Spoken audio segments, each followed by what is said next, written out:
twos using SHA-256. Now, SHA-256 is, unfortunately, the Bitcoin hash. So you now have incredibly mature, ultra-high-speed SHA-256 hashing ASIC hardware, which is in the tera hashes per second range. I mean, it screams. So this is acceleratable to a great degree. And if the guess for the password was right, then they would be able to determine that. Okay, now LastPass has protected us such that you cannot log in from a new device or IP as of before the announcement unless you do an email confirmation. So they would not have compromised this person's email also, almost certainly. So that wouldn't help. That would probably not help them. And we should all have just changed our master LastPass password so that if the worst happened and data actually escaped and an individual was targeted and that individual had either a weak password or just a brute forcing finally found it, then it wouldn't help them anyway because you would have changed the password for LastPass and they're out of luck. But if you used the same master password anywhere else, that is, if your LastPass master password was something you reused on other sites, this breach could theoretically give you a way of obtaining the password you used for LastPass and knowing who you are. They would have your email address and could potentially use that to log into other sites, which is why the advice in the letter that put out was if you used your LastPass master password somewhere else, you really need to change those sites because, again, so everyone should now have a good sense for the tremendous amount of effort that stands between bad guys and actually getting anything useful. If in fact there was a breach that did exfiltrate this information, we have to assume they had reasonable reason, they had reasonable cause to do it. I don't know. We don't know in detail what evidence LastPass has. Because this is, obviously a big inconvenience. There's been some reputation cost to them, and we know that their servers were virtually offline, essentially under the load, while everyone was frantically trying to change their master password. Although there really wasn't in a hurry. Now I've seen some online Simon Zarafa tweeted me a link to some of the work that had been done over in the high-speed hashing projects, and I saw a number that looked like maybe 8,000 guesses per second with strong GPU-based technology. Now, again, ASICs have blown GPUs away in terms of SHA-256 hashes, so even that is low. But for what it's worth, the only attack that is feasible is a targeted attack based on what your email address for LastPass is. So if that was anonymized or a separate Gmail account or something that doesn't look tasty, then you probably, it'd be unlikely you'd be a target because there's no way to do a mass crack of this thanks to the per account salting. So again, we know that it is incredibly difficult to defend a contemporary, high-value network against bad guys.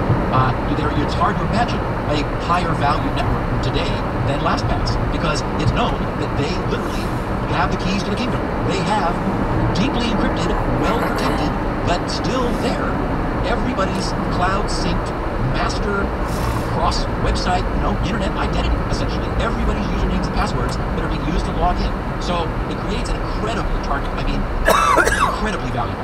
And I can't resist the opportunity to mention that this is another one of the many things that completely disappears with Squirrel.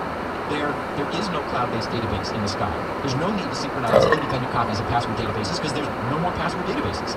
And in fact, this is a complete Squirrel identity. That's a Squirrel identity, and all clients are able to use that QR code in order to clone that identity between Squirrel clients. So, my client for Windows can display that, and you just snap it, you scan it with your phone, and now your phone has your identity. And they're automatically all synchronized among all your devices and all the websites you ever go to.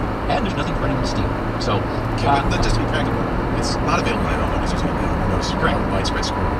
So let's give some practical information. What do you recommend for people who are LastPass subscribers? Should they change your email? No. Okay. So the point is only by being a target of an attack are you in danger. So you want to do two things. You absolutely need to change your LastPass master password because if this data got out, if you were targeted, if you had a weak password, and if they could figure out how many iterations to use, then they would be able to confirm the password that you were using on LastPass and have access and have your email address, therefore being able to impersonate you to LastPass and get all of your LastPass login authentication. So you absolutely want to change LastPass password. The second thing, I probably forgot I changed it to that's and you know, many easy to do, especially if you're using a long. The real challenge is you want to come up with a really nice, random, long password, but you also want to be able to kind of recreate it. And I use poetry, the first letters of lines of poetry, but I misremembered the poem apparently, so I am very different. But that's okay. Others have had this problem too. For what it's worth, many people have the problem. There are instructions at LastPass for reverting to your previous forgotten password if that happens. Is that a safe thing to do? I'm surprised it even offers that, to be honest. I am too, but I think unfortunately, these are all the problems that we have. You know, last week when I demonstrated clicking the QR code, someone in the chat room said, "How is that better than the browser memorizing my password?" And it's like, oh my lord, you know, what we're doing is we're shoring up an existing horribly broken system with one attempted solution on top of another. And so, you know, this whole issue, you know, we've got to the point now where we have to use different passwords for every site, so no one can remember those. So we have to use a password manager, but we're also using different computers and different devices. So we need synchronization. So that means that synchronized database needs to go to the cloud. And now, you know, that's the problem. If you didn't need synchronization, you could just have an encrypted file on your desktop. You didn't care if anybody else saw it. You wouldn't need it. Right, but synchronization is what we want. Yes, and how many times have we been saved by LastPass keeping things synchronized? You know, because we do change a password over on some device on some site, and it's almost a miracle. It's wonderful. But then you later go to a different computer, and it knows how to log you on there. You know, I'm kind of lucky because I have two LastPass accounts. We have an enterprise account, and I have my personal account, and I had merged my personal account to the enterprise account, which you can do. You can, for ease of use, if you have an enterprise account, you can have both your LastPass accounts, and I had done that. So I changed the enterprise password, saved that thing for my enterprise account, and everything's in there. So the fact that I can't get in my personal account is not really a problem anymore. Let me ask you this.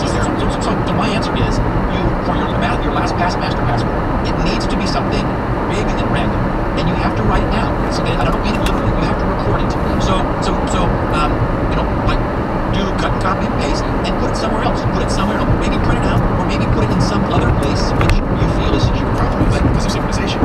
Yeah, on all the other devices too. So you have the same problem. Or maybe put it in your wallet, but also make some change to it. Don't have it be the exact one. You know, leave out, change a digit so that. Yeah, and when it doesn't work, then you remember. Oh, yeah, right. Last digit is actually. Is there a better solution? Does this mean that we shouldn't be using LastPass? No, I don't think anybody. Okay, so in some subsequent postings, Joe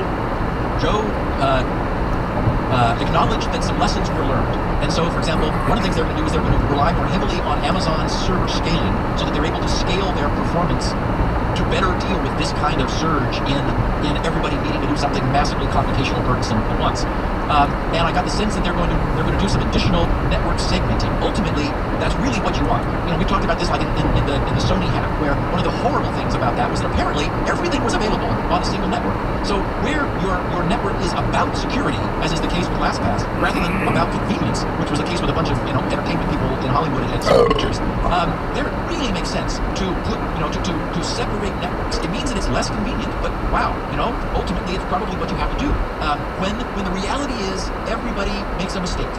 As that cartoon at the top of the show said, despite your firewalls and your antivirus and everything, you still got Dave, who is going to click on the link in the email from his mother and infect his computer, and he's in a trusted network in a company that's all about trust. So my point is, to answer your question, I'm not leaving. I'm staying with them. I mean, I've always thought it's sort of odd that oftentimes employees are fired when they make a mistake that taught them a lesson, because you've just lost somebody who knows more than they knew before, and you're replacing them with somebody who hasn't learned that lesson and hasn't been chastised. I've never understood that. I mean, malice is one thing, you lie, but mistake, that happens. So, all of their technology is bulletproof. For example, there is nothing I can think of that they could have done more. Obviously, except not have this happen. But given that it's happened, the environment that it has happened in is as secure as anything I can imagine. And you look at how diminishingly small the risk even now is. It is incredibly difficult for someone to obtain one person's password, maybe, which they've probably changed, and hopefully didn't use anywhere else, because the whole point of LastPass is you don't have to use the same password everywhere. And LastPass gives you auditing facilities to look at all the passwords you're using that it's storing for you and verify that they're unique. So, I mean, it's not, maybe they were trying for more and this is all they got, and they're not happy. I mean, maybe nothing's going to even be done with this. So, again, from a practical standpoint, I can't think of anything more they could have done. Users could change the LastPass password and also change other sites' passwords if you were using them also on the LastPass. Do that again. Right. Should also turn on two-factor. I mean, I didn't feel the need to change my master password. I did. But I Although feel two-factor doesn't help you. It doesn't help you. Nor I didn't mention it at all. Okay, tell me about that. Two-factor is orthogonal to this. This is all separate. Two-factor comes in after you've authenticated yourself. So it would prevent you. It would prevent a bad guy from logging in with your old LastPass password if you did not change it. So that part is useful, but it does not. But two-factor still allows them to do this attack and determine what your LastPass password was. So if they did have second factor, you're safe from them logging in as you, but you're not safe if you use that password anywhere else. You should. So I did not use it. So there is some value in two-factor if you use it. Oh, absolutely. Yeah. Because the main point for me is I don't want anybody to get into my LastPass store. That secure store is the keys to the kingdom. Because everything's in there, including my social security number, my banking account passwords. If you had my LastPass store, that'd be terrible. Yeah. So, and there's no threat that was compromised. That's encrypted with trust no one encryption, right? Well, and it's clear that they did do the network segmentation. They absolutely know that traffic on wherever they saw it meant A, but it did not mean B, because they absolutely have these systems segmented. So it's that they've really done right. They were able to emphatically say that the actual databases were never exfiltrated. So to reiterate, if you're and by the way, could this have happened to KeePass, the open source password manager? It couldn't because that doesn't do syncing, so they don't have anything on a server. Right. So, but that's the disadvantage. That's one of the reasons I don't use KeePass, because I want my LastPass passwords everywhere. Yep. And I use it as many of us do now, many different devices. So that's the convenience factor. So your advice is change your master password, and this is especially important if you've ever used, for reasons I would understand, your LastPass master password anywhere else. Change it. You should turn on two-factor authentication, right? Why not? Yes, it provides additional protection. It's not a big onerous problem. And then go into your LastPass settings, and it's in the advanced settings. It's starting to hide some of the stuff. It's rearranged to settings. So go into settings, and the first page is an advanced button, and you'll see. Find it. I was looking all over. You have to search it. And I had to go to Google, and it said, I was like, oh, there's an advanced button. I didn't see it. And then you'll see iterations 5,000. That's the default. That for a couple of reasons. It's too low, and it's a no number. So we're going to change that to a 5-digit number. It does not begin with 2, and it should be random. And you'll never be given a test on this, so you don't need to remember that. Just right. You don't have to cover it again. It's just how many times it will rehash this, and you don't want it to be a number the bad guys won't know. You want it to be a number they couldn't possibly guess. Exactly. And why not begin with 2? Because they're going to start. That gives them one less digit to guess. It's just because the dialogue says, don't go over 20,000. So they won't go over 20,000. Yeah. So we want to. Yeah. So do use more than 5 digits, or use 5 digits and start above 2. Okay. So the only reason not to use a bigger number, bigger is better. But the warning that they say is it'll slow you down. Well, I have a 5 or 6. I'm not telling. But I've got a big number with crazy digits, and it wasn't slow. It had to go. I watched a little bar. Yes, I watched a little bar go across. And how often do you do that? It's not happening all the time. In fact, I have hundreds of passwords in LastPass. When I did that, I had to re-encrypt every one of them. It takes 10 seconds. It doesn't take any time. Get a cup of coffee and be over. All right. So a lot of the freak out is not necessary, but do the right thing and change your master password. Yeah. And what is the minimum number of characters you should have? 15, 20? Yeah. Oh, yeah. I mean, again, people are bad at generating entry. So, it's why my crazy passwords page is this. Uses a day. I'll make that some scripts that are borrowing, they're getting entry from GRC. But before that happened, it was like 5,000 a day. And people were using it all the time just to get gibberish because they think they like my gibberish rather than just gibberish anybody else has or could make up. I use it myself. I go to there, I copy something out of it, and then I mix it around and I use it. I just use my own gibberish when I'm needing a password, and that's what my LastPass password is. I have no idea what it is. It's complete gibberish, but it's been recorded. So I really think that's what you want to do. It's inconvenient, but while we're stuck with passwords, I think that's the inconvenience. Yeah, it's a scrappy system. Yeah, and it's belt suspended. We're reacting to the nature of past attacks that databases are constantly. So we have to use different passwords on each site, and that attacks that they're brute forcing them. So now we need to use passwords we can't remember. And so if we're going to have gibberish spread all over the internet, we need something to keep it for us. And we all have multiple devices, so now we need them synchronized. So now we need a cloud. By the way, somebody's asking in the chat room, this will never go away. Thank you, XKCD. I love XKCD. But they were wrong when they asserted that a passphrase with English language words is better than a random password. Make a random long password. Passphrase is not better. And was it Bruce Schneier? Somebody who agrees with me said, make it long, make it random, write it down. We know how to manage little bits of paper. So manage the little, of course, and the famous comeback is, the post-it note under the keyboard. Okay, well, don't leave it under the keyboard. Put it in your wallet, and as I said, make a change to it so that literally it doesn't work as is. And when you forget that and you enter it and it doesn't work, then you'll go, oh, that's right, I've made a little change, and then make that change and you're in. That's the only way to be safe. I have You should. But I have a 7 or 8 or 9 digit number that I remember, and I just pin that. Yes. And to whatever, and that's never written down, but that's in my head. That's one way. Right? Yeah. And you've talked about padding. In fact, you have some great stuff on there. Cheers. Stats. All right, so I think we've covered this. I'm really glad that we did cover it because there's a lot of misinformation, a lot of panic. Yeah, and I saw a lot of tweets from people who were saying, thank goodness security now is today because we'll get the full readout about what this actually means. And so all of our listeners now know exactly what the risk, what the nature of the risk is, and that I'm continuing to be a happy LastPass user. The nature of security is that mistakes are going to happen, and what you need is an architecture that does everything it can to minimize the damage from mistakes. And what we've just seen is the operation of exactly such an architecture. Well done as always, Mr. Gibson. Continue on. So, the world has been saved once again. Speaking of disasters, the Office of Personnel Management has even bigger troubles than we knew. The first breach from a week and a half ago was believed to be 4.1 million records of a certain class. Now we learn that there was a second intrusion involving many more pieces of even more sensitive data. I cut down an Associated Press article, and I'm paraphrasing it, but I just saved the juicy bits. So the AP reported that hackers linked to China, and American officials have said that the cyber theft originated in China, that they suspect espionage by the Chinese government, which of course the Chinese government has denied any involvement. So hackers linked to China gained access to the sensitive background information, and I think we're talking about this on Twitter on Sunday too, Leo. The sensitive background information, which is different than what was the week before. Worse, made another had a government job this time, that information. Correct. Submitted by intelligence and military personnel for security clearances in a cyber breach of federal records dramatically worse than was first acknowledged.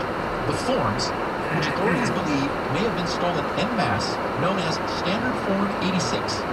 I love that, 86. Of course, that's standard jargon in the restaurant industry, too. It's like, oh, yeah, we 86 that. Require applicants to fill out deeply personal information about their mental illnesses, drug and alcohol use, past arrests, and bankruptcies.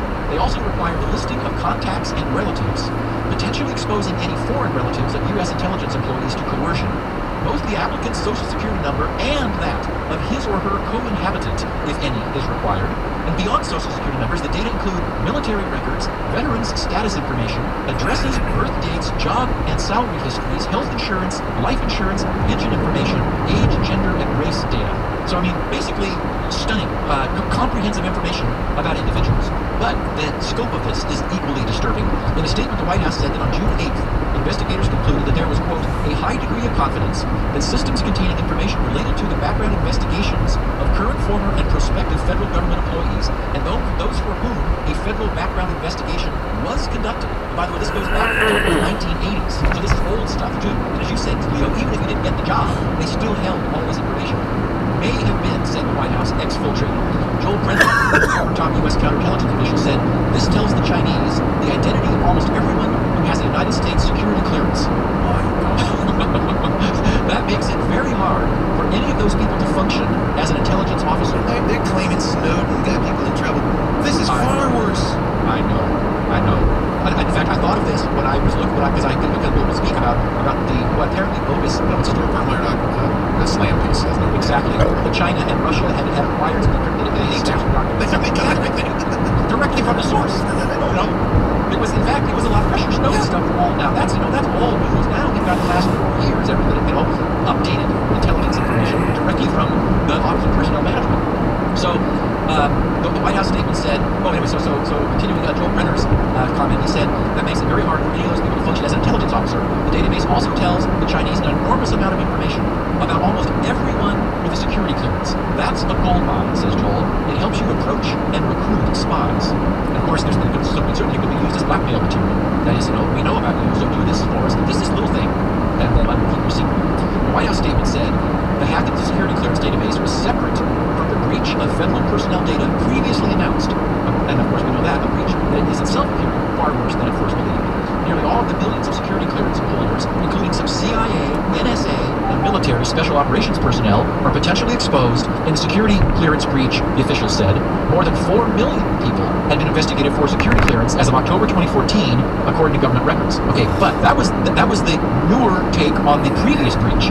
But in this newly released hack of standard personnel records announced just last week, 2 people briefed on the investigation that the AP is quoting disclosed Friday that as many as 14 million current and former civilian U.S. government employees have had their information exposed to hackers. And these are the records that I talked about, all of that stuff going back to the 1980s. Including Snowden's records, by the way.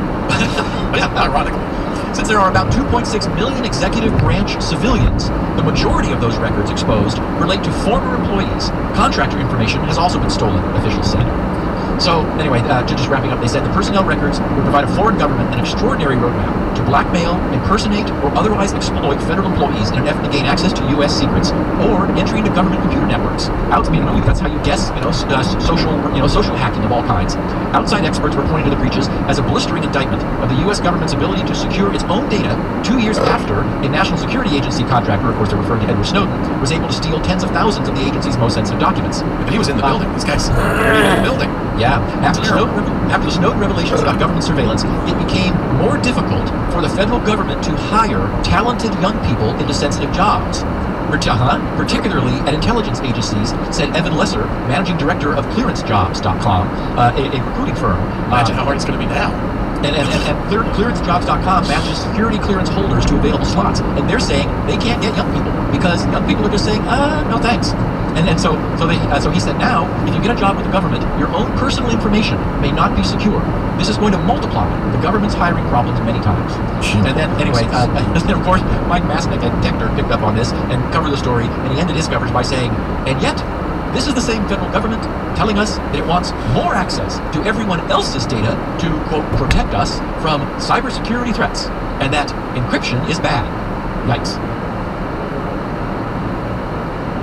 And remember that these are also the people, Donna, forgot her name, who's the CIO, who has not been heard from, by the way, the last couple of weeks, that, encryption is new technology, and we're still working to deploy it. Wow. Mega. So this is on the heels. We have in here, I did want to cover the question of, and you already know the answer, Leo, did China and Russia, in fact, obtain and decrypt Snowden's document cache? And Glenn Greenwald, who has a horse in this race, and no one would say that he's neutral, but he did just tear the reporting apart. There were one of the main factual pillars on which this stood was that Snowden had documents with him in Moscow, and that Greenwald's partner met Snowden there, and that there was a document exchange. None of that ever happened. And so the story was just, the UK paper story was just laced with falsehoods, and of course citing unnamed government employees, and of course the whole story was that this was going to put their agents at risk, but it didn't say who, not that they would, but that they were pulling them out of the field because their lives were in danger.